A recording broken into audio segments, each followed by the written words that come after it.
Hello. Hello. Morning, everyone. Can you hear me? Somebody at the back, wave a bit. Yeah. Good morning, everyone. Thank you so much for joining us. Thank you for making it to day 2 of ORFC and for the 9 a.m. slot, which is someone would call the worst slot. I'd call it shit, because that is kind of what we're going to be talking about for the next hour and a half. So thank you for coming to Sustain's Policy Room.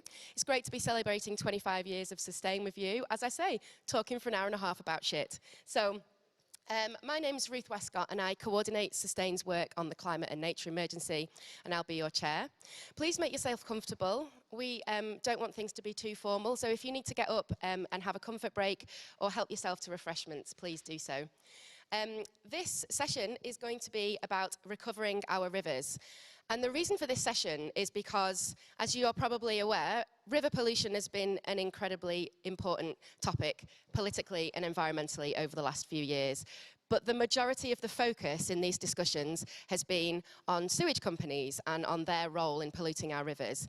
And that has completely failed to recognise the major contributor to river pollution, which is intensive livestock units. That intensive farming is responsible for more pollution incidents in English rivers than any other source. So far, the intention on farming, where it has been there, has been on improving slurry storage and bits and pieces around water regulations that aren't being very well followed. And that's failed to recognise that the large agribusinesses responsible for intensive livestock units are the major culprits. Astonishingly, considering their impact on the climate emergency and on pollution, and all the targets we have to the contrary, intensive livestock units are on the rise in the UK. There are more and more getting planning approval every year. When we're talking about intensive livestock, what we mean is animals spending the vast majority of their time indoors, characterised by low animal welfare, densely packed animals, fed on diets that are majority imported, including soy. They have no place in an agroecological future. Intensive livestock units need to stop. And at the very least, we believe that there should be no expansion of intensive livestock units. This growth needs to stop. There needs to be a moratorium on new intensive livestock units. They're pushing out the space for agroecology. They're not allowing space in the food system for the kind of farming system that we need. So a transition to agroecology needs to come with a stop for this kind of intensive livestock farming. Their pollution affects us all every day. 25% of PM 2.5 pollution, which is the pollution that's most damaging to health, in urban areas is caused by intensive farming, and that's up to 80% in rural areas. In England, all soils in every region are in nitrogen surplus, and in almost all regions, they're also in phosphorus surplus. And this runoff is causing our rivers to be polluted by increasing nitrogen and phosphorus in the rivers. That creates algal blooms, that uses up the oxygen, and then you get dead zones, and that's what's creating a lot crashes in fish populations. We believe that the main problem is that there hasn't been this differentiation between good farming and intensive livestock units. That so far, when we've been talking about farming and river pollution, farming in general has been lumped together, and that's what we really need to try to stop through conversations, through policy, and through the media. Intensive livestock units, frankly, aren't farming. They don't have any of the characteristics that we would recognise as farming. There's no connection to the soil, there's no connection to the feed inputs because they're imported, and in many ways, we need to stop describing this kind of manufacturing as farming. Factory farming is also incompatible with our responsibilities to global solidarity. Soya is a major reason for global biodiversity loss, especially in South America. It's robbing indigenous communities of their land. So, without further ado, I'll introduce our panel. The format for today is going to be that we'll hear from each of our panellists with an opening statement, and then we'll move to a discussion, and then we'll go to the audience for questions. So, please be thinking about your questions as we go along, because we'll come to you later. Welcome everybody who's joining online as well. Please get your questions rolling in, because there'll be time for those questions at the end. So I'm going to move first to Peter Brooks, independent artist, researcher, and visual data specialist. So over to you, Pete. Thanks. Hi, good morning everyone. So I am currently charting indicative spread of manure from factory farms across the UK with Sustain. And we're looking at chickens and pigs, but are hoping to expand this to other sectors and include local case studies dependent on funding. So this builds on my MA work titled Chicken Shit, or cachiar in Welsh, looking at nutrient pollution in the River Wye, Afongwy catchment. From the body of the chicken to algae blooms in the water, we'll focus on broiler meat chickens for this presentation. So before we look at the national map, let's start from a factory farm and use its planning application as an example of how shit gets spread. So I digitally reconstructed this farm to study the detail omitted in planning application drawings. The stocking density here is 17 birds per square meter. This shed houses 42,000 chickens, and the whole farm 168,000. According to the manure management plan for this farm, manure production from the unit will equate to 200 tons per flock cycle, and manure will be exported from the site for use as a sustainable fertilizer. In 12 months, 1,344,000 chickens pass through the factory, excreting 4,234 tons of shit. And where does this shit go? So according to a landmark report tracking phosphate around the Wye, there are technological restrictions that keep manure inside the catchment. And 2 studies on the economics of shit transport described a 50-kilometer average limit.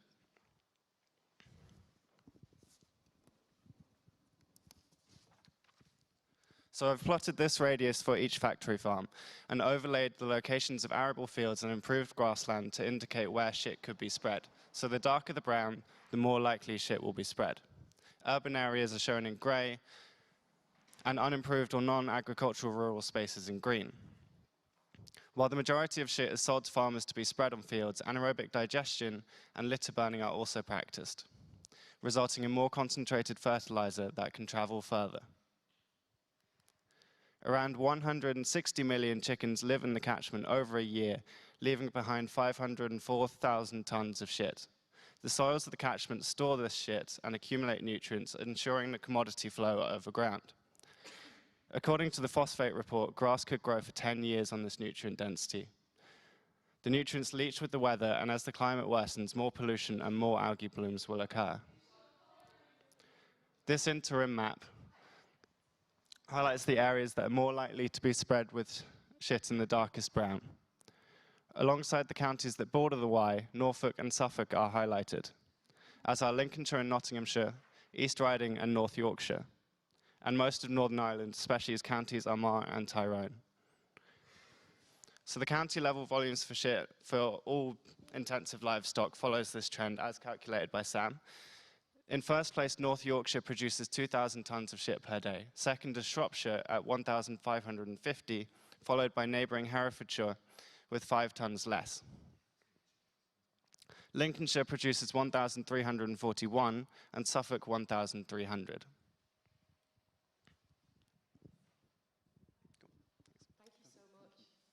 Thank you for that absolute shit. I think if anybody's doing a drinking game with the word shit, you're struggling at this point. We've actually got this printed on a map, so I'm going to pass it around if you haven't seen it already. It's an absolutely amazing piece of work, and we're really excited about where this is going to go. And we're hoping, at the moment it's just chickens, we're hoping to add pigs, and then it will be a more complete picture. So, there we go. Thanks, Ruth. Sorry, that was just testing. Are you going to rap? No, just testing the microphone. Hi, everyone. Thank you for coming. Yeah, my name's Sam Hayward. I work on the Food for the Planet campaign with Ruth at Sustain. And I wanted to cover 3 things today. Firstly, who's to blame for the crisis that Pete's just excellently outlined for us? What can we do right now to stop it? And what is Sustain doing? And potentially as well, how can you get involved? So firstly, who's to blame? So I want to be clear from the outset that it's big business that we're blaming for this crisis. Big businesses like Avara Foods, who I'm sure you've all heard of, who are responsible for the collapse of the Wye. They're big. They're an intensive chicken operator that runs in the Wye catchment area, and that's because the big businesses are the owners of the livestock. So it's not the farmers who own the livestock. The farmers are actually, most of the time, they're just contracted to run the farms for those big businesses. And we believe that, quite simply, the owner of an industry is the owner of the problem. And generally, I think when you're looking at other industries, it's quite rare to see an industrial actor not taking responsibility for the waste they're creating. And it's a really big problem. So we've done some original analysis to kind of identify how big the problem is. And I think Pete just outlined some of the regional work we've done. But we looked more recently, this is work we haven't published yet, at specifically large agribusinesses. So I looked at 7 large agribusinesses. And I found that amongst them, just from their intensive livestock operations, they're responsible for producing 120 double-decker busloads of weight every single hour in shit, which is 50,000 tons a day, which is a huge amount of shit, really. If you think about it, that's far more than the UK population produces every day. I think we produce something like 38,000 tons of shit, which was also quite fun to figure out. And I looked at the environmental strategies of these companies, and I found that they have no waste strategy to speak of. So they're not thinking about their responsibility in relation to this waste that they're creating. Instead, they expect the farmers that they contract, who've already been squeezed by the system, to basically handle what I would describe as biblical levels of waste, really. And these farmers are under financial pressure. As a result, they need to find cost-efficient ways of managing this waste problem, and that means it's spread on soils which are already saturated, and as Ruth highlighted, saturated soils don't hold the manure properly, and it effectively runs off into our river systems, and it's a nutrient bomb, really, and it's effectively choking our river systems. And as our rivers collapse, we're seeing a rise in mega farms, so it's really important to recognize that there's a correlation between these two events. As farming intensifies, our rivers are suffering. So what can we do about it? Well, Sustained have identified a workable route to stop this, and it's through councils and it's through the planning system, and it is quite technical, so I'll just give a brief overview. So currently councils have not harnessed their powers to basically utilize the planning system to prevent new factory farm applications from being accepted. And what this means is that they're finding it difficult to reject them even if they want to. So I've spoken to councillors up and down the country who've expressed their frustration at the fact that they have planning applications on their desk for insanely large mega farms, basically, which would be absolutely devastating to their local environment and to the climate, and they just don't have the powers available to them to prevent them, to block them at the planning stage. But this can change. So there are 2 policy documents which they can institute, which is basically to make changes to their local plans, which effectively just lay out the local priorities for the area. So what are the main priorities for the area, and a supplementary planning document as well. So if both of these stipulate, or either of these stipulate, that river health is a local priority, then new developments can be rejected if they do not meet this priority. And as intensive farms obviously produce a huge amount of waste and they don't have waste strategies, it is a really effective way to stop the spread of farms. And we've worked with planning experts across the 4 nations of the UK who've confirmed that this is a workable strategy to stop planning applications for intensive livestock units. So finally, what are Sustain doing about it? Well, we're running a campaign called Planning for the Planet. And I'm going to cover 3 of the things that we're doing at the moment. So firstly, we're using research to widen people's understanding on the connection between intensive farming and river pollution. And that's some of the excellent work that Pete's doing with his maps, and some of the work that we're doing as well to expose ship production rates amongst agribusinesses. And we think that's because there's a lot of attention at the moment in the question of river pollution on water companies, and I think that's warranted. But intensive agriculture, as Ruth outlined at the beginning of this discussion, is the leading cause of river pollution in England, at least, where data's been gathered. Secondly, we're supporting local activists to engage with their councils. And as part of this, in the future, we'd like to potentially support them as well to undertake citizen science, kind of monitoring of their local river pollution. We think that'd be a really interesting way of engaging with people in the issue and also gathering data. And we're also funding local groups to kind of expand some of this work. And then finally as well, we're supporting councillors to actually institute some of those policy measures that I mentioned before. And 60 councillors have actually signed up to the Planning for the Planet network since we joined in June. So we're working with them actively. So I'm gonna wrap up now and pass on to Phil, who I think is next. But I just want to leave you with the understanding that just really clearly, big business are to blame for the collapse of rivers in the UK.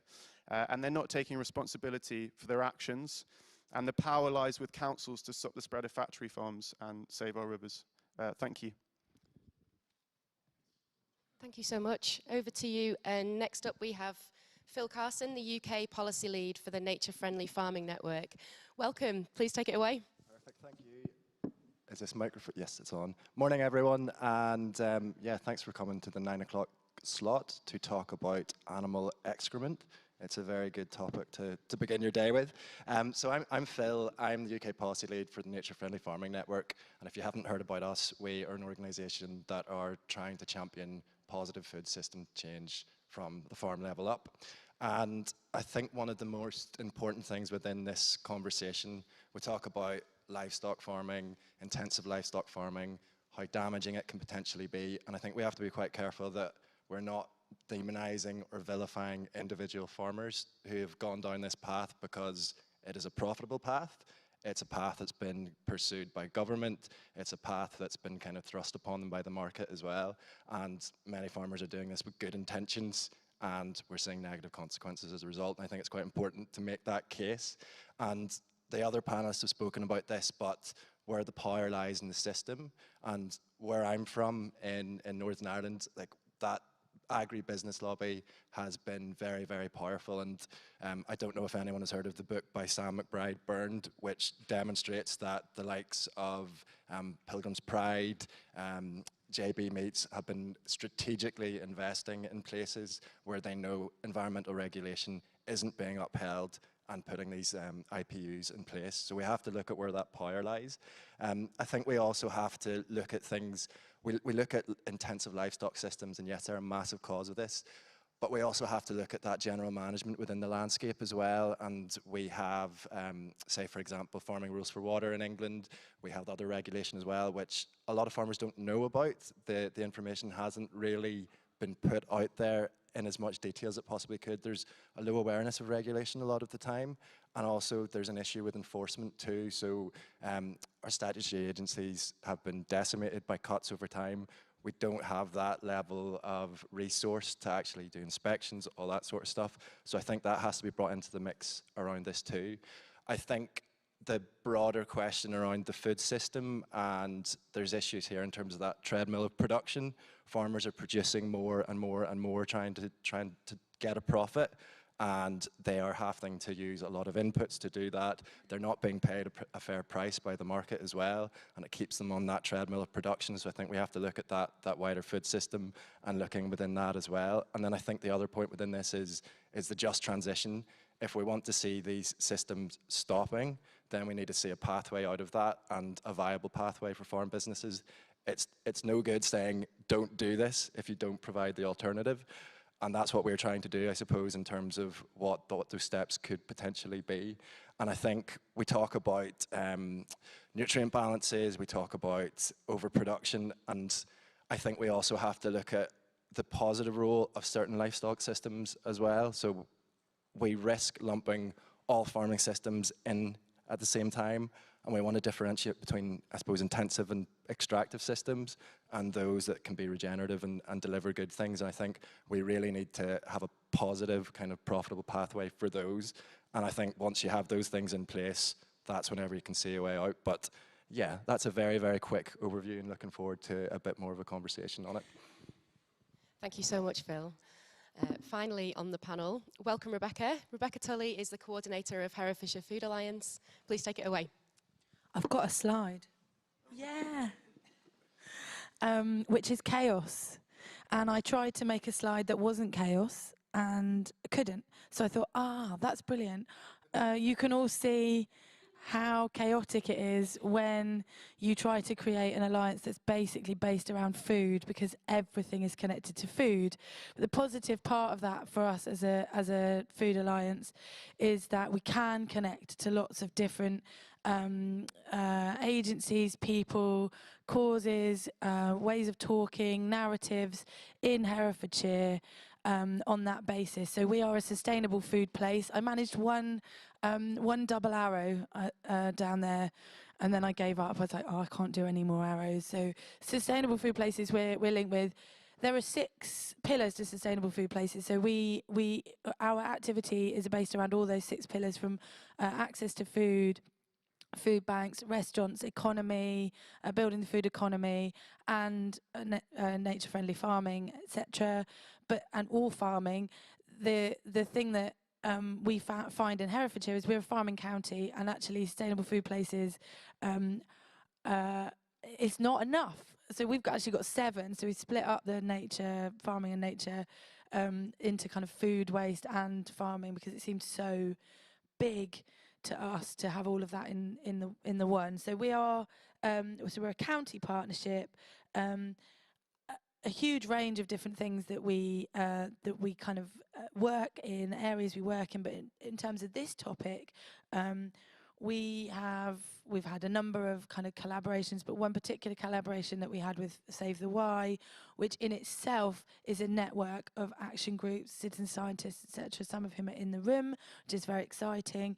I think what went well with this collaboration is that there was really only a couple of aspects of the Food Alliance that we were focused on. So it would be kind of farming with nature, and to some extent food enterprise, because obviously if nobody's buying your stuff, you can't talk about how well you're farming with nature.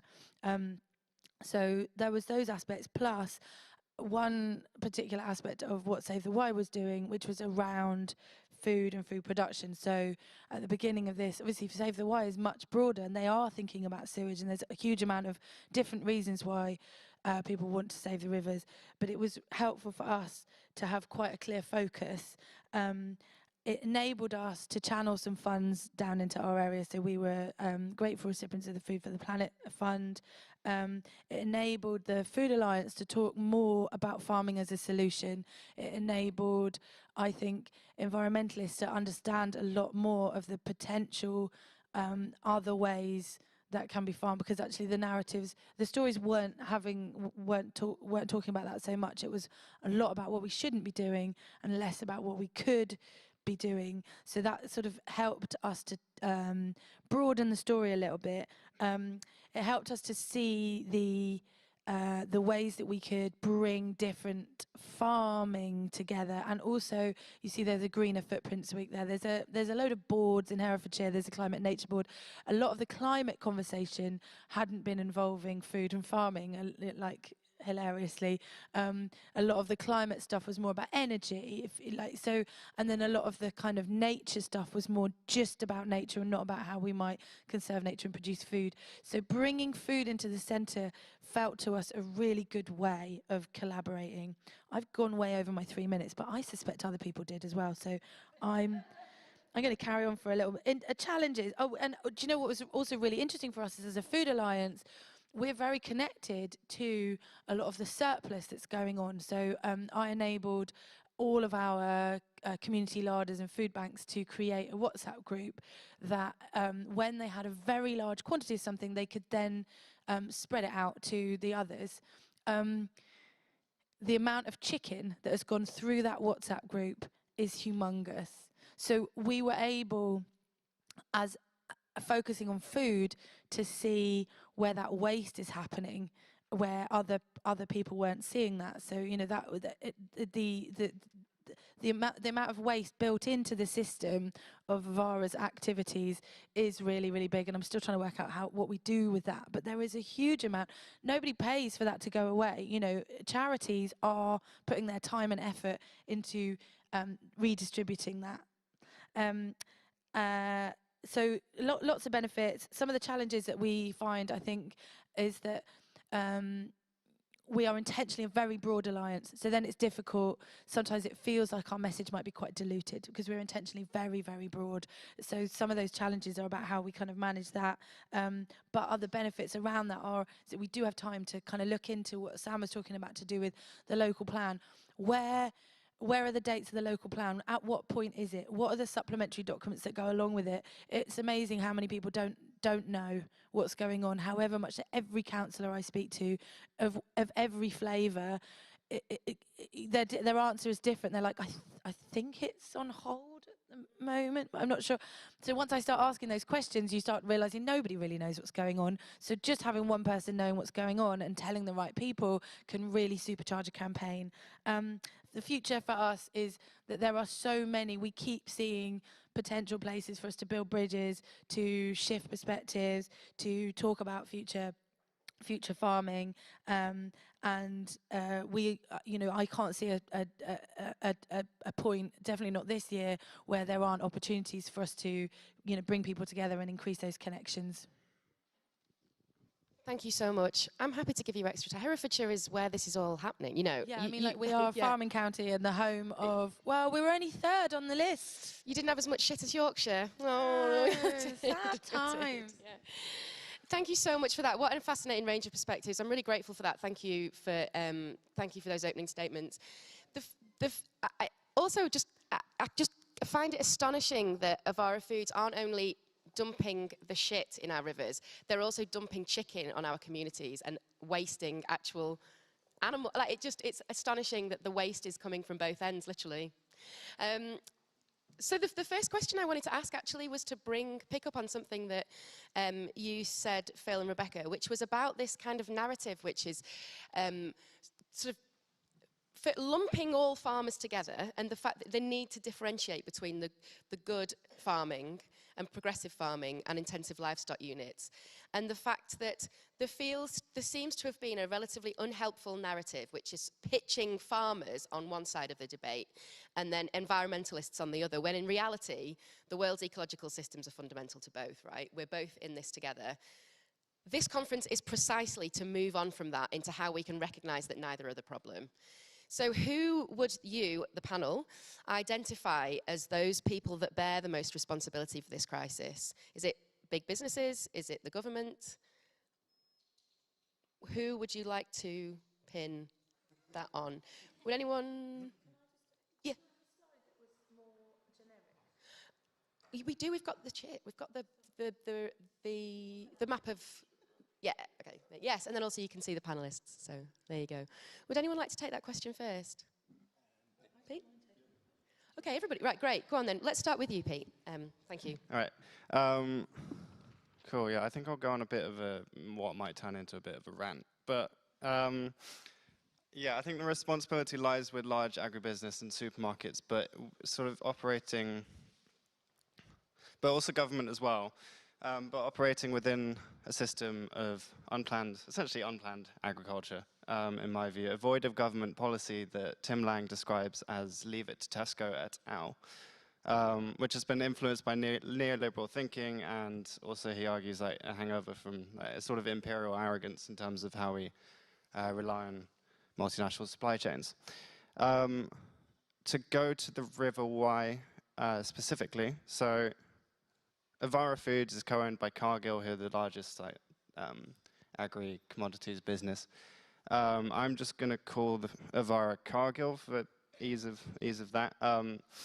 So in the River Wye, the chicken farming expanded a lot after a deal was struck between Cargill and Tesco to increase processing capacity in Hereford exclusively for Tesco.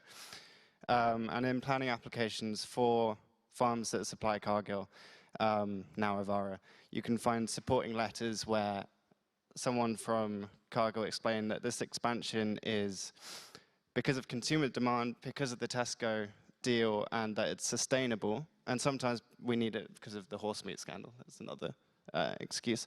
But with no details of like how or why. Cargill are reported to have lobbied council officers, as well as the NFU, and so people are saying it's likely that they had meetings with the council like before their big multi-million-pound expansion. Cargill and other companies like Moy Park and others, the ones that Sam was looking at in terms of the amount of shit, operate as integration companies, so they control the nutrient flows. So they buy sort of the feed, and then they own the sites that sort of add value to this commodity, like soybean refineries, say in Liverpool for Cargill, or slaughterhouses. And then they subcontract farmers. So they supply chickens and feed. They often help clean the sheds and remove the chickens. And they have reportedly also offered like financial or skills-based help to farmers for them to set up the farms. So while they take the chicken away, they leave the shit with the farmer, which is sort of, a question about if they own the sort of protein and fat that they're focusing on, why don't they own the phosphate that also travels with it in the soybean to the shit?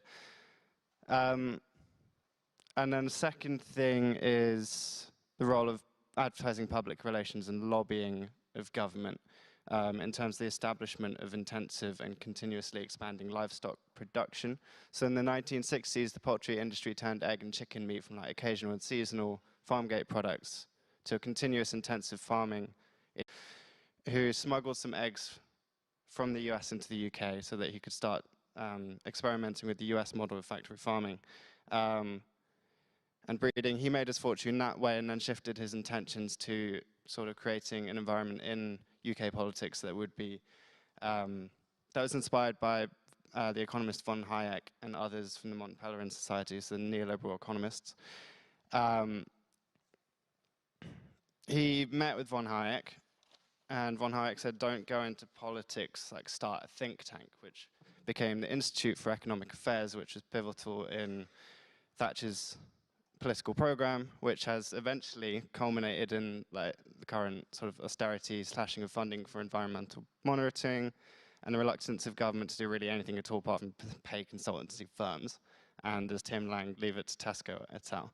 And also the defunding of councils, which leaves them vulnerable to lobbying by Ware, Cargill, Moy Park, by sort of threatening that they'll remove jobs from the area, that the council won't even get like the income from planning applications for intensive farms.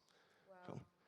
It's kind of amazing that the birth of intensive livestock units is also the birth of neoliberal politics and the think tanks that are dominating our political discourse. Thank you. Who would like to go next? Thank you, Rebecca. You've covered a lot there. So I was going to say supermarket. Supermarkets, that's what I was going to say. But I think that I just think that there's a really interesting blame game that happens within.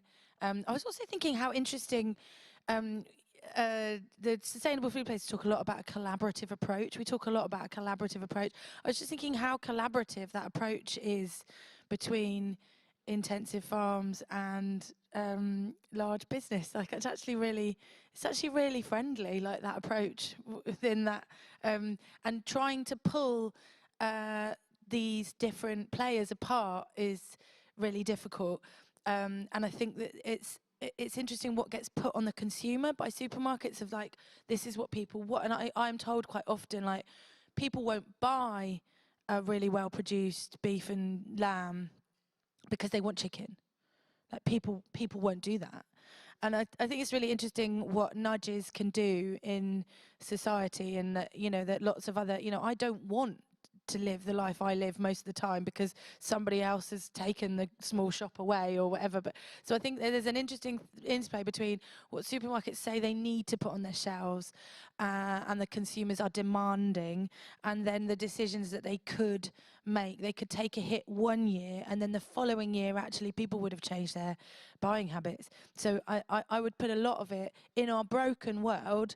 I'd put a lot of it in the power that supermarkets have. You know, they have space in our towns and our cities, and they have, whether we like it or not, our pound, because we don't have a choice. And actually that change. But I also think the positive side of that, and that we found in Herefordshire, I think, is that supermarkets, they don't come to the table when you want to talk to them. The film I saw last night, don't know if anybody was at the soil, 6 inches of soil film last night, very telling one line in the middle of the film, none of the supermarkets we approached for comment spoke to us. Wow, I was really surprised by that, because I thought you could have done a statement, you know, but they like nothing. But actually, that pressure does change behaviour. We're finding in Herefordshire, so you know, there's a positive thing around it. Markets, aren't there? Lots to do. No, yeah. I mean, just a statement, you know, that we could all ridicule, but perhaps Yep. they, you know. We've covered a lot of ground there, but a couple of points from my side.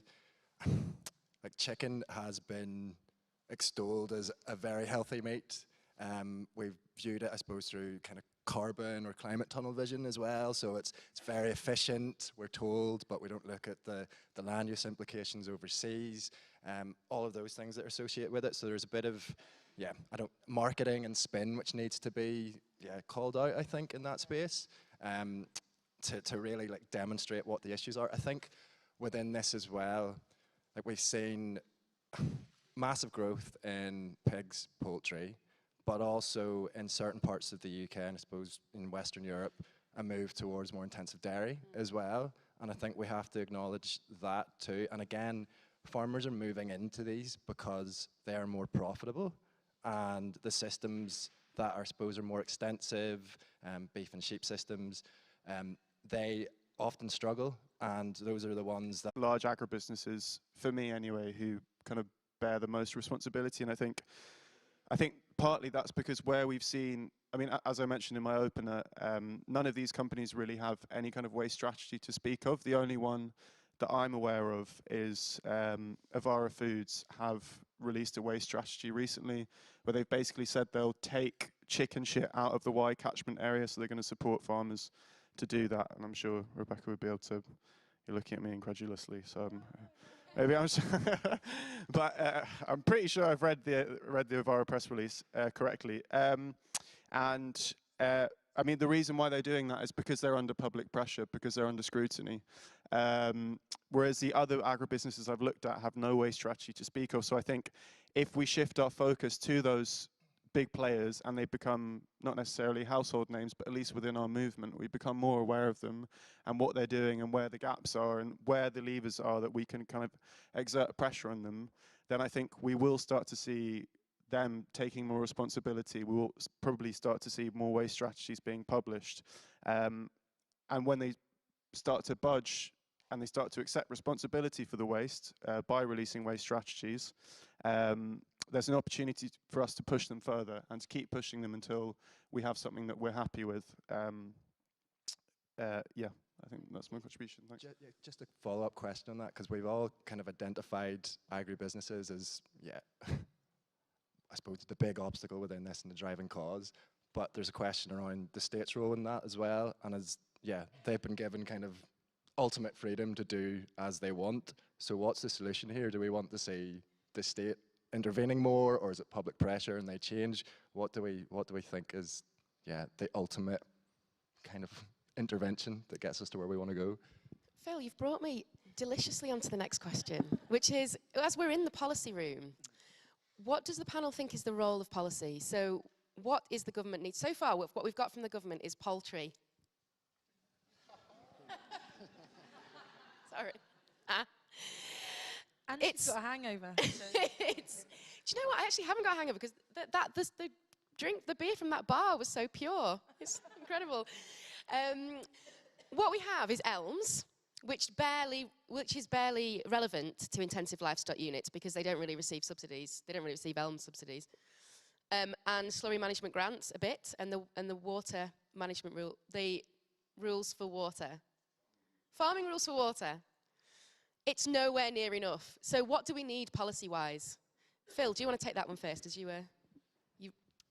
Yeah, okay. I think we need a range of different things. One of the big gaps within this, I think, is that there's no kind of holistic regulation in relation to soils, for example. So a lot of this is getting spread and having a negative impact and runoff and all that sort of stuff. And soil regulation and policy is so disparate. So you've got farming rules for water that looks at it in one way. You've got previously what we had was cross-compliance that tried to cover some elements of it as well. It's now gone. But nothing that really looked at soils in the round, and that could help mitigate against some of this too. You probably want to see yeah, regulation of agribusinesses as well. There's also a trade element within this too, so due diligence kind of regulation and the importation of soy from deforestation risk areas. So that's a big impact in terms of what's coming in to feed these animals. So it's a whole gamut of different things within there. And then also you probably need some sort of policy for a transition strategy out for those. And I think we kind of split intensive livestock, extensive, and yeah, regenerative and agroecological, nature friendly, whatever we want to call it. But I think there's a few shades of grey within that as well. So you could have systems that have very nature-rich management, which in some cases could be loss-making in some areas. And that's almost, I've seen examples where that's almost being subsidized by an IPU on the farm. And we have to recognize that that's happening as well. And yeah, that kind of binary distinction between the two doesn't always take place on the ground, I think, within a lot of this. Yeah, it was just, there's too many things now, and then they just all, I've got one very specific thing, but a couple of things you said were really interesting about, that interplay between the two things. Supporting transition. Last night, again, in 6 inches of soil, the largest farm that was the case study, they were showing their big barn of wheat, and she said, this is regen wheat, but we're not organic, so like there is no premium on this. And I just thought that middle ground of showing, telling that, we talk about telling the stories of the farmers that are making changes, but actually there is no benefit for that. So a benefit for using fewer inputs, a benefit, what kind of thing could happen that just was a benefit for making those changes. One very, very specific things, moving quicker on the good stuff. There's a fund for small abattoirs that's just come out.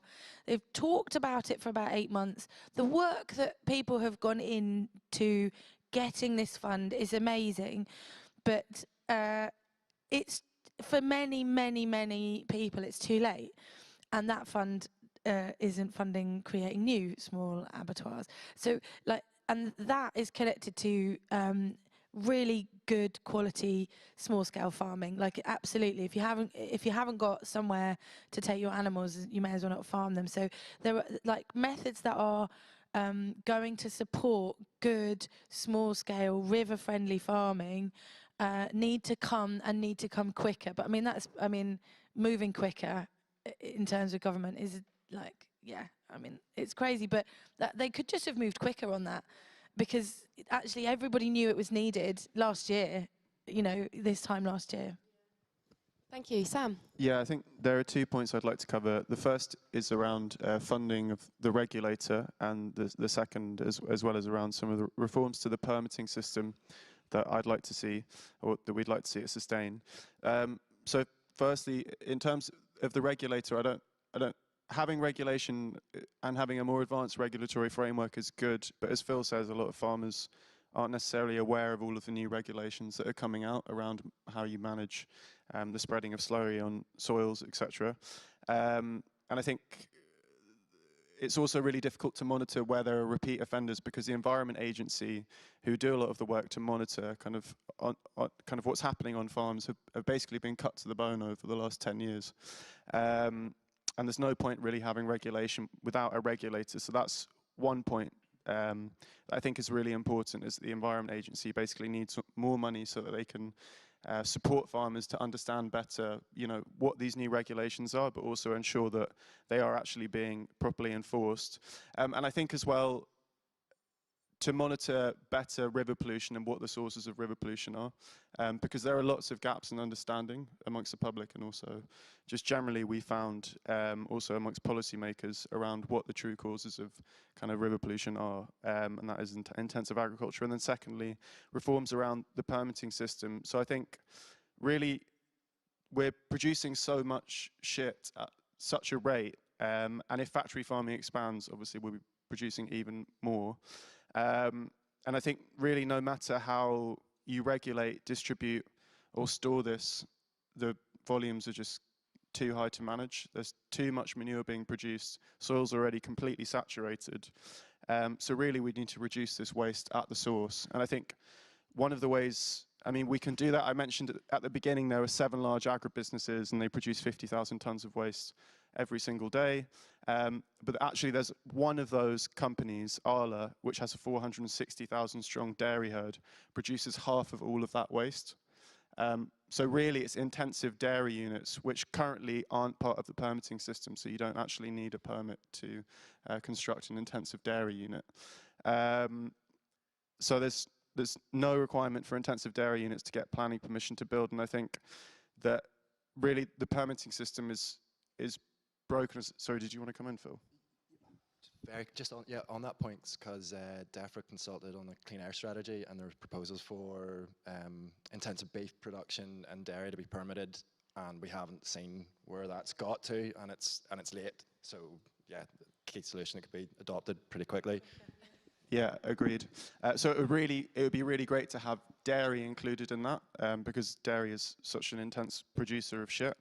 And basically, and then also generally the permitting system is not very effective. I think we'd like to see kind of cumulative thresholds introduced. So at the moment, basically it's something like 40,000 birds. So if you want to build a shed which is going to house up to 40,000 birds at a time, you need planning permission for that. But if you can effectively build several sheds at 30,000 birds each. And kind of fly slightly under the radar. So we'd like to see a cumulative system brought in where you're basically looking at the stocking density on each farm. I think, Ruth, you were saying that there's quite an interesting policy proposal by Link. Was it Link? Yeah, well, just livestock units that are below 40,000 chickens don't need to have a permit. So there's an incentive for farmers to have multiple units just below the threshold and therefore avoid having a permit. And that just seems like an absolutely ridiculous scenario. So if you just had a total number of birds within an area, you'd have a different system for deciding who needs a permit rather than the number of birds within a shed. That seems much more sensible to me. Yeah, exactly. So I think for us, those are kind of the two, for me anyway, those are the two things that I'd really like to see is greater kind of support for the regulator and also a reduction of the waste at the source.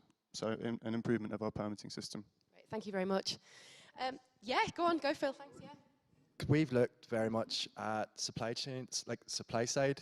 We also need to look at the kind of demand element of it too. And yeah, where does dietary change fit within all of this? And what role does the state have to play in enabling that? And without, being nanny state, telling people what to eat, all of that. But remember, DEFRA had a nudge unit and some of the proposals got leaked and it caused uproar. But ways that facilitate that sort of change, because unless you get that as well as the other element, then people are still going to be wanting to buy chicken. What role do you think the state does have? What do you think they should do? Someone else want to come in? So my fear at the moment would be any nudge right now would be an uneducated nudge. And my fear at the moment is that nudge would just be wrong. And I think that most people at this farming conference would maybe agree that that nudge would be, because I feel like that nudge wouldn't come with an understanding of regenerative farming and nature-friendly farming. That's my fear. So any nudge I would be against, because I feel like it would be going to, this goes to this idea of carbon. It's not just carbon.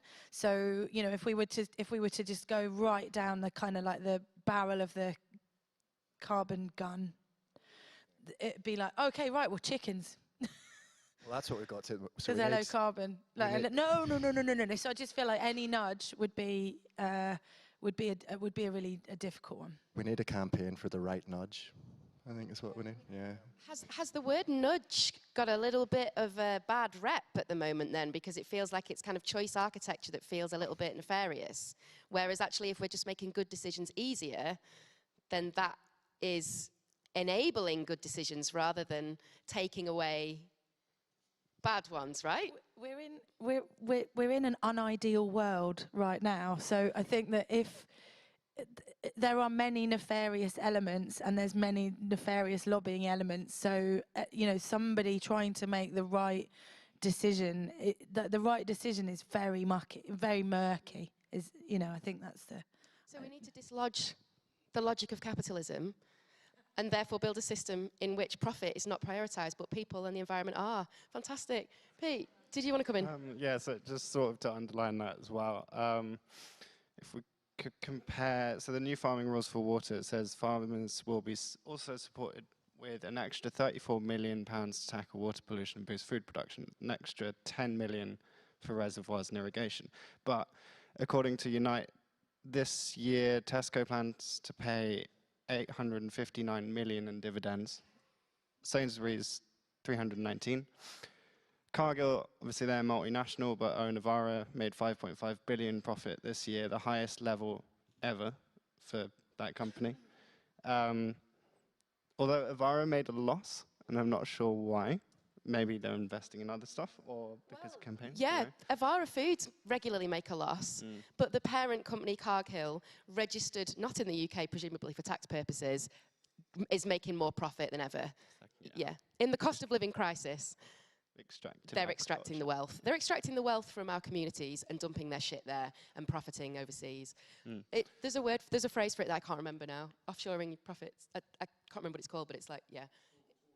It's called tourism. Or capitalism.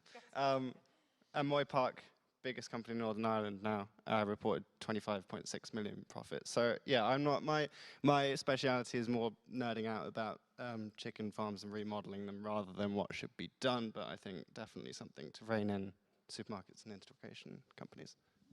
And just because it would be interesting to look at, I don't know off the top of my head, but for poultry producers, the last couple of years have been pretty awful with the cost of inputs and everything, and yet the companies that they're supplying are making pretty healthy profits a lot of the time. Yeah. Just a very quick one before we move on to what local policy making can do. Does anybody feel like there's more hope from one political party compared to another at this point in terms of river pollution regulation? No, good, okay. So to move on from national policy to local policy, Sam, you've mentioned how important the planning policy is and the planning system within local authorities. Are there any other levers that local authorities have that they can use to support regenerative agriculture and sustainable farming and help us in that just transition journey away from intensive livestock units? Well, I think one of the things that we campaign on at Sustain outside of the planning system is procurement. So I think some of the work that we do is to basically engage with councils through our food partnership network on effectively using their procurement strategies as a tool for supporting nature-friendly farming. It's a really effective way of basically providing that security of demand at the local level for farmers to operate maybe within kind of a slightly more experimental kind of framework for them, because they know that there's going to be a market there. It's almost guaranteed. And it's also a really great way of, I know we spoke about nudging things, of actually engaging with councils and kind of public procurement and the public provision of food. It's a really great way of actually reducing kind of bad meat intake at the local level, because we do really need to bring down the amount of meat that we're consuming. It is really important that we address that demand side as well. And one of the ways we can do that, and that we have control to do that through kind of local governments, is through public procurement. So I would say that public procurement is a really effective way of supporting local farmers to do good work. Yeah, in Herefordshire we have an issue with that. It's not that much of it is done by the council. So one of the things that you were saying before, Sam, about the local plan and supplementary planning documents, some of the stuff I think that we've got power to do with at that level is to make sure that the question of, like, how does this support river-friendly farming? How does this section of the local plan support river-friendly farming, is a question that we can just keep asking.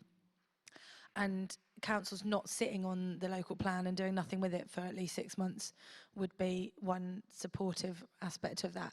And also having, so we've got a supplementary planning document that is for agriculture, but you know, it shouldn't, in Herefordshire, nothing about agriculture should be supplementary. It should all be embedded. So some of that is, and you know, we've got a power to do something about that by engaging with our, you know, the whole level of council, not just councillors, but the people that are writing this stuff and doing the work, because that's the kind of education side of things, of like, this is how important it is.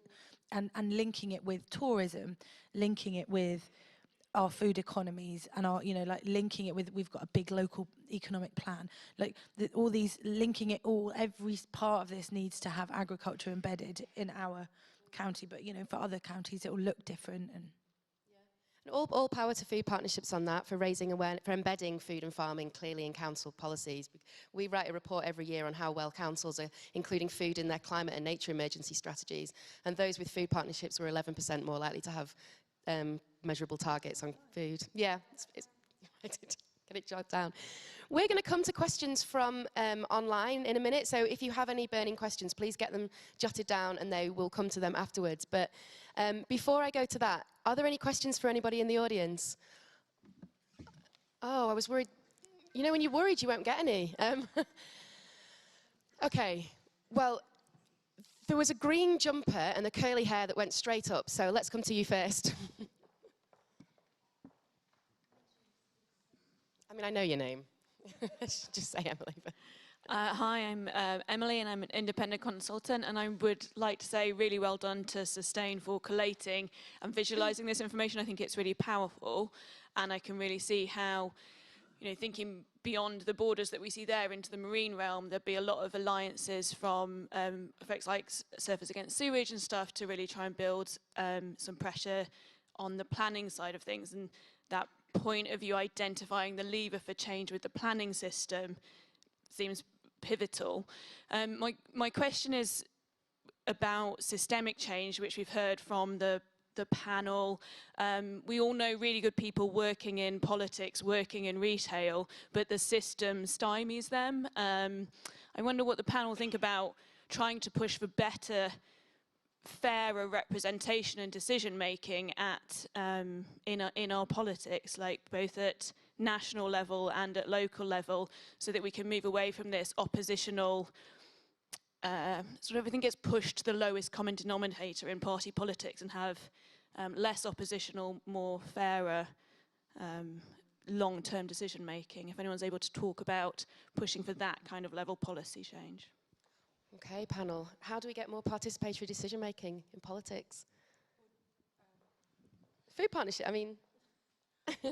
well, food partnerships are helpful. In the system that we have, it is really helpful because you are engaging on this topic that everybody is interested in and that everybody has a stake in.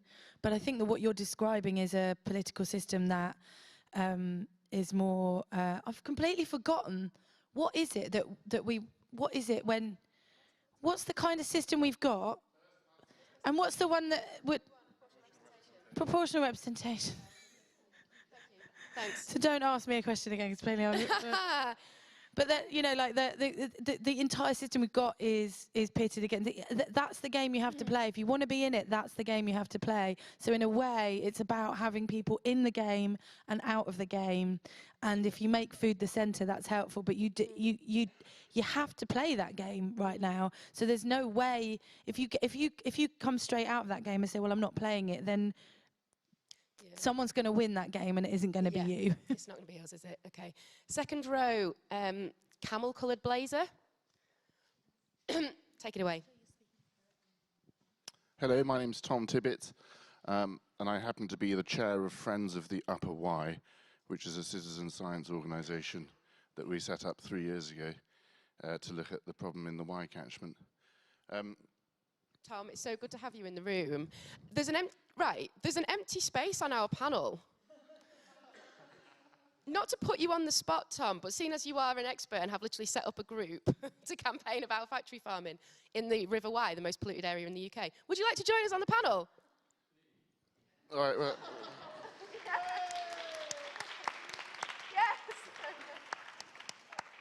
I will You join. can still you can still ask a question. We can have one in, one out. You can just tag in, tag in, tag out. I was going to ask a question, but I was also going to frame it in a long comment. Okay. But very, very briefly, Don't I make me think regret one of this. the big problems with the planning system is that provisions already exist within the planning system for these intensive units to be quashed. But the problem is that no one is quite aware of what their powers are. And I've had conversations with planning officers from Paris County Council, which is one of the areas that we operate in. And they've told me that the environmental permitting is all done, all the environmental scrutiny is done by the statutory consultees, i.e. the regulators, who are Natural England, Environment Agency, or Natural Resources Wales, depending on where you are. And the problem with that statement is that the regulator, in the regulations, is required to look at an individual planning application on its own. They're not required to consider anything that's happening outside the boundaries of that planning application, and they can only adjudicate on the basis of that application what's been given to them. So they find it very difficult to say no. It is the responsibilities of the councils to say, the cumulative impact of all planning that we have as a council granted, that is the responsibility of the councils to monitor and to know. But unfortunately, the councils just don't do that. And in fact, the Paris planning officer said to me, well, NRW said it was okay, so that was the environment box ticked. Next, was basically his attitude. So we can have more regulation, but it would be quite good if just the existing regulation and rules were followed and councils grew a pair and said, no, we've got 300 chicken farms already, we don't need another one. When that happens, we have a chance. Thank you. Yeah. Did you? No. Great. Should we let's engage our online community. Did you have one in mind? Take the mic.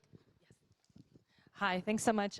Firstly, we have 66 people joining us online, which is great. There's been so much discussion. I actually have my job cut out for me finding the questions. Just a very quick one, because somebody wanted clarification. Which are the six major companies, I think, Sam, that you mentioned? Is it possible to rattle them off? I think people might want to know which companies to contact or badger. The ones producing 50. We might have to find them and get back to you because I can't off the top of my head. Okay, fair enough. But yeah, it's interesting. So that's a quick one. The next one, great, fabulous. I've got a list of a few. So Moy Park, Cargill, Two Sisters, Banham Poultry, Vicenda. That's 5. So there's another 6 somewhere. But that's what I've got. Oh, Phil, do you mind repeating into the mic so that people online can hear it? I have a list. So large companies of Vicenda, Moy Park, Cargill, Two Sisters, and Banham Poultry are on my list. So it would be a good place to start. And there were, I think because there was a lot of discussion about existing planning powers and also limited resources at the local level. I guess you guys touched on this a bit, but maybe just to reiterate. So with cuts to councils across the UK, do the speakers feel that councils have the capacities and resources to enforce their existing powers? And if not, what could be done in the current unideal system to make their jobs easier? I think that in Herefordshire and adjoining counties, a lot of what is done is this citizen science and people knowing what the jobs of the planning officers and the councillors are. And I don't think that necessarily has to be a combative thing. If you are telling somebody what the remit of their job is, you're helping them do their job. So you're saying, you know what, we've looked into what you have a power to do, and here's what you are able to do. And actually, that's what quite a lot of the work in Herefordshire is just getting your head around something that really, in a fully funded local government world, they'd be doing themselves. But you're kind of understanding, like, I realised you'd have that much time. Here, we've done it for you, and that's I think had quite a lot of good impact. Yeah, attitudes are changing, and I think that some decisions have come because of that. Like, some more positive decisions have come because of that. Yeah, and I think it's something that I outlined as well in my address to the person online is that, I mean, their existing powers don't actually give them the capacity to reject planning applications. I don't know who to address this to. It's a camera up there, maybe. Yeah, their existing powers actually don't allow them to address some of these planning applications. So they really need to make some of the concerns around river health material consideration at the local level, which means, as I outlined at the beginning, they need to include text in their local plans around the importance or the fact that local rivers are a priority in the area, and also ideally as well, they would publish a supplementary planning document which would require new planning applications for intensive livestock units or intensive factory farms to include much greater detail around kind of how they'll be mitigating the environmental impacts of the waste they're producing, which puts those industrial farms in a really difficult position because it's really hard to do that. And that potentially would then give them additional capacity and new powers to reject planning applications. Would that require extra resource on the part of the council to create a new supplementary? Yeah, plan? for sure. Yeah, okay. For sure. I mean, we've also at Sustain we've developed a kind of a series of resources for councils who do join Planning for the Planet, which effectively it's technical guidance documents, it's briefings for other councillors that would demystify some of this process. We're also in the process of working with planning experts to develop kind of model supplementary planning documents, and we're also developing kind of model text for a local plan as well. So we're making it as easy as possible, but I mean, for sure, any new policy that's instituted at a local level would require additional capacity from the council. But I mean, the fact the UK is completely awash in shit, and it's becoming a really big election issue. So I do think it's kind of it's within the existential interests of councillors to pay this issue attention and to actually do the work to protect our rivers. Thank you. So join planning for nudge them to join Planning for the Planet. I think I'll go into this one because I think this is an interesting one. I don't understand enough about it, but hopefully you guys do. So there are 12 IPU applications in Powys that have holding directions from the Welsh government preventing Powys from making a decision until that is lifted. So what's the outcome going to be like? What does that mean when that happens, when the Welsh government puts a hold? Well, we hope that the holding direction will persist until such point as someone finds it in them to refuse the applications. We don't need any more intensive poultry units in Powys. The river's full.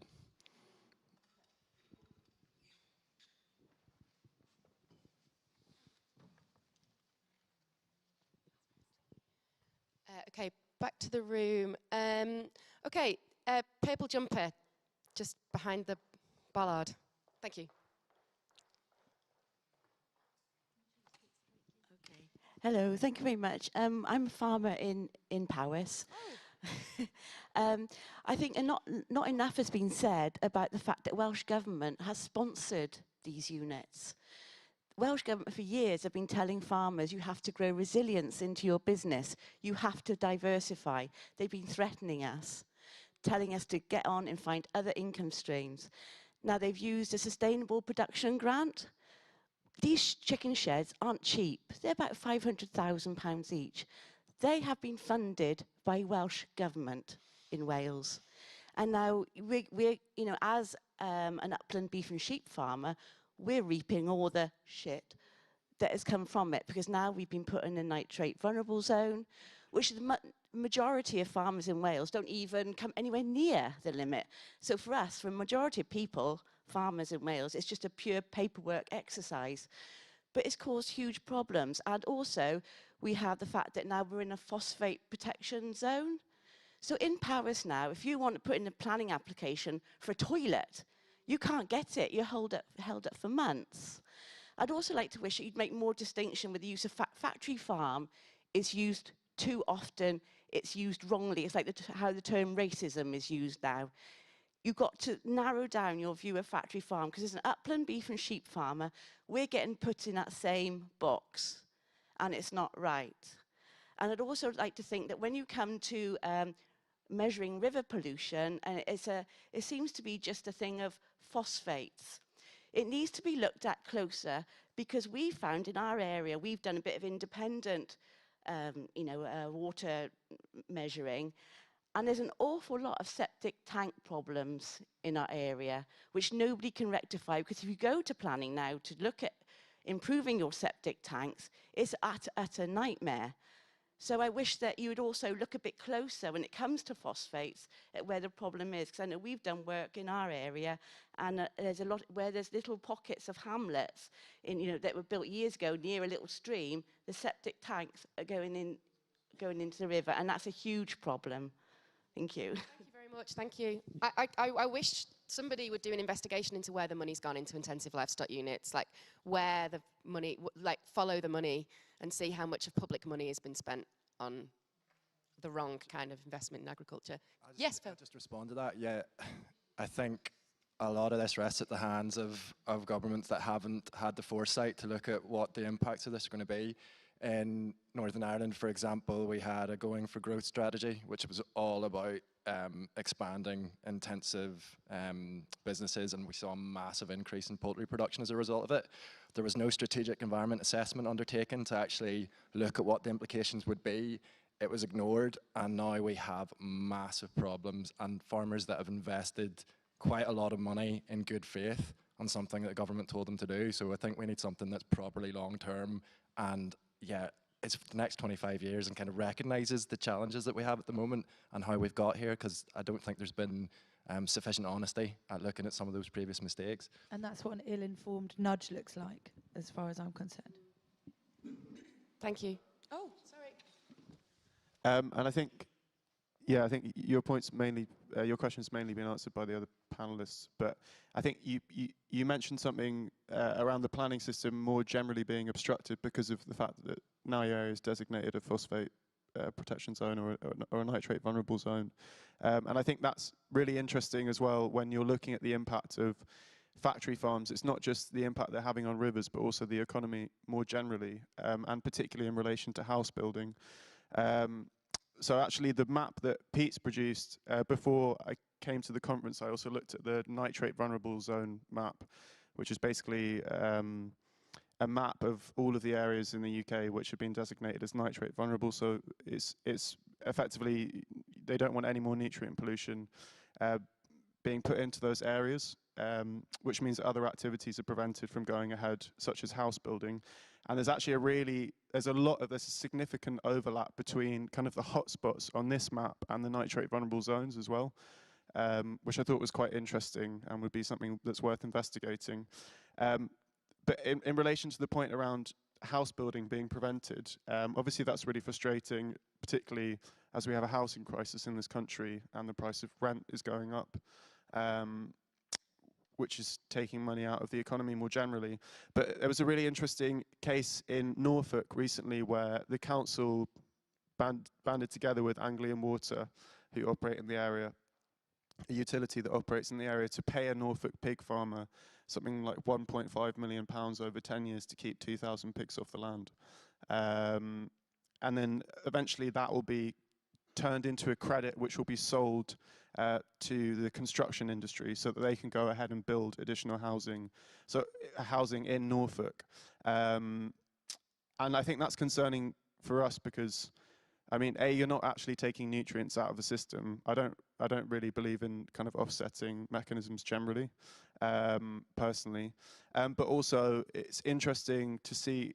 I mean, we have a lot of animals in this country. I don't know how much they're planning on spending and how that's going to impact the house building industry over the next 5 to 10 years as they're trying to basically overcome the fact that the UK is basically awash with nutrients and they're they're being prevented from building any additional housing, and whether or not those costs are going to be handed on to first-time buyers of houses or buyers of houses. So I think it's interesting to think about how this issue is not only affecting rivers, but also the impact it's having across the wider economy and across communities as well. Thank you. Okay, who's had the hand up for a while? Okay, go for it. Please, second row, thanks. Thank you. Phil, I was just going to ask you what the current situation is in Lough Neagh.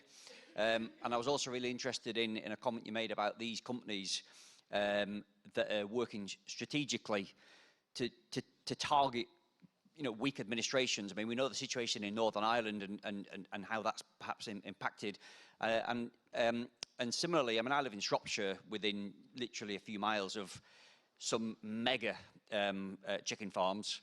And I also spent quite a bit of time in the Wye, and there seems to be a sort of a correlation between, where these are taking place. And just finally, as well, these are all really, really beautiful areas, and I wondered how tourism is being impacted by the fact that people might not want to swim in a river that is literally full of shit.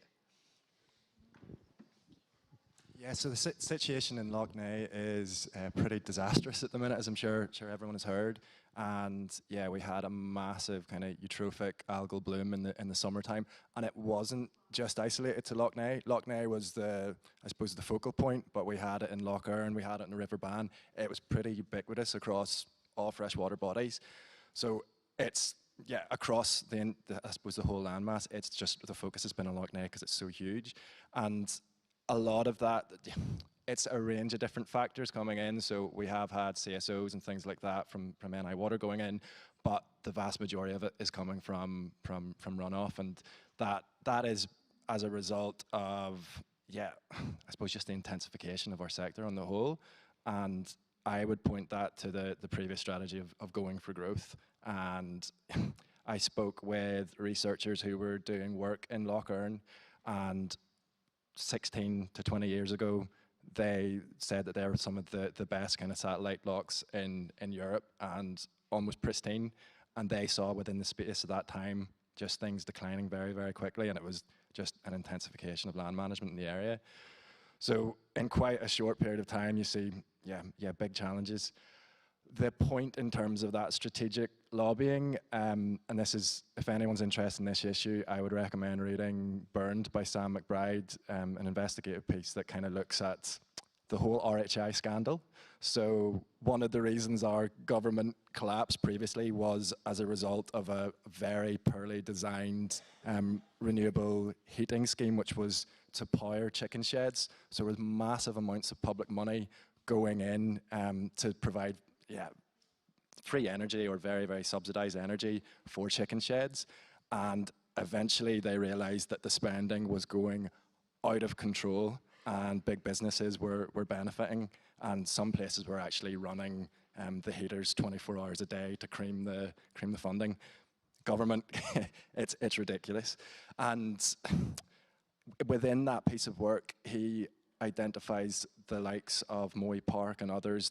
They saw that there was a lack of an independent environmental regulator in Northern Ireland, pretty poorly enforced environmental regulation, and that was one of the reasons why they focused. And I would say if you were looking at one case, you're supposed to be smoking other areas as well. I think you see the proliferation of these points. It's probably very, very highly calculated in terms of just efficiency, in terms of transport, in terms of all sorts of things. There's a reason why they're all being found in certain places.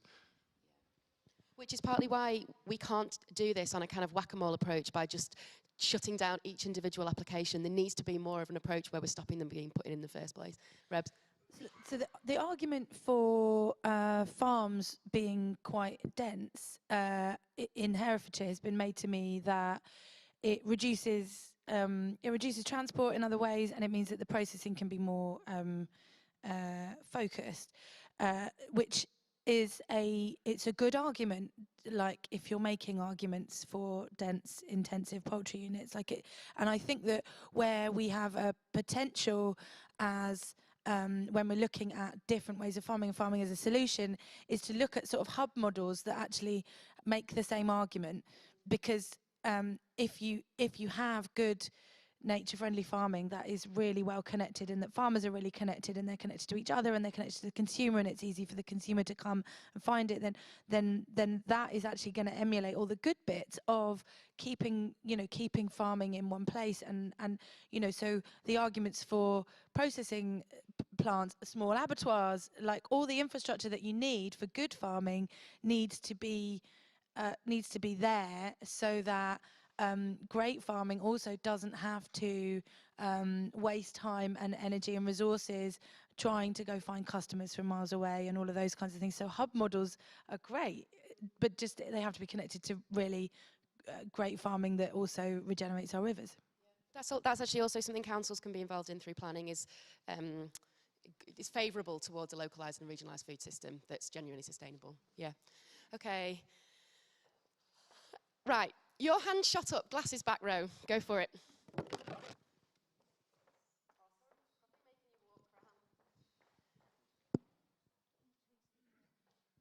Hello. So the thing which is actually causing the pollution of the rivers is the excess chicken shit being spread on the fields. Yep. The body which is supposed to enforce about that in England is the Environment Agency. The Environment Agency has been told by the government not to enforce the rules. That's the problem. I work as a lawyer, and I'm involved in litigation about the Environment Agency's approach to that. But what interests me is why farmers are doing that. So in some cases, and there is a question, I promise, in some cases, the people who own the chicken sheds are also the same farmers who are spreading the shit on their fields. But in other cases, farmers are buying chicken shit. So your slide says shit spread sold on as a fertilizer for farms. My question to the panel and anybody else who'd like to speak to me afterwards is, why are those other farmers buying excess chicken shit to spread on their fields illegally to break the law? They don't have to do that. What is the imperative that is driving those other farmers? So not the ones who own the sheds, but the others, because they're the ones, it seems to me, who could really make a difference. Thank you. Tom? Well, it's a very good question.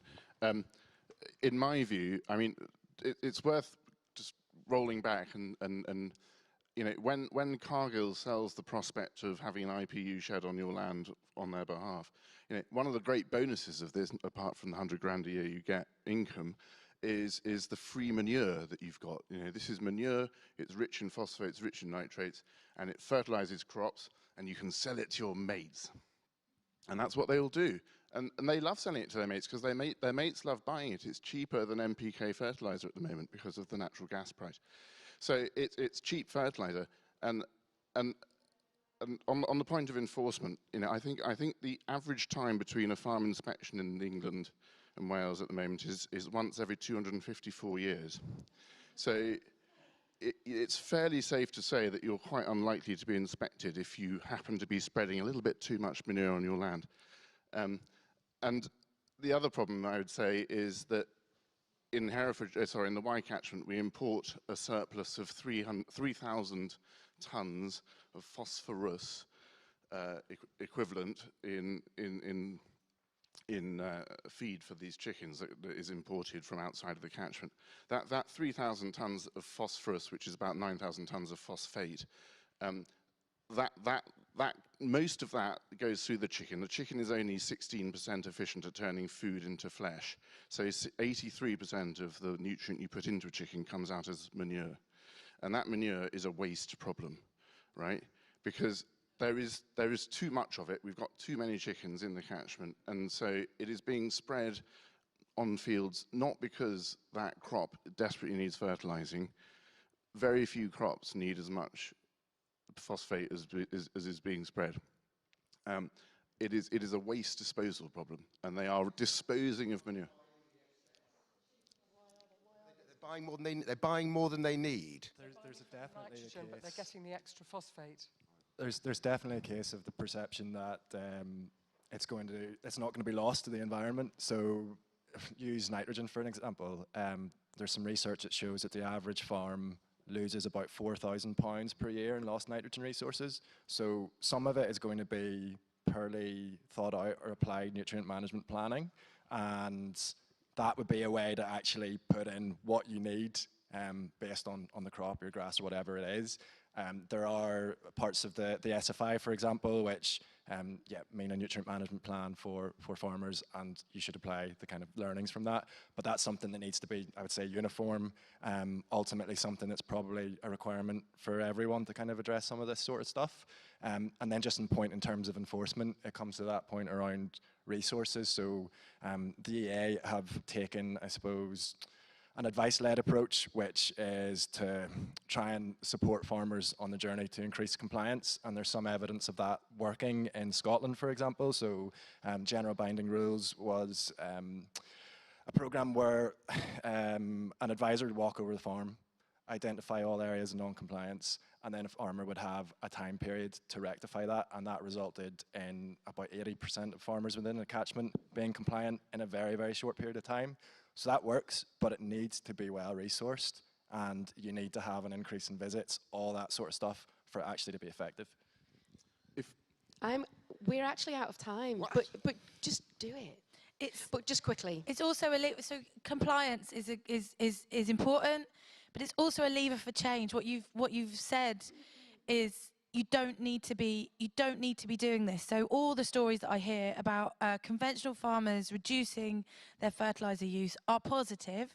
They involve a huge range of different methods that are regenerative, and loads of this is about you don't need to be doing this, let's do something different.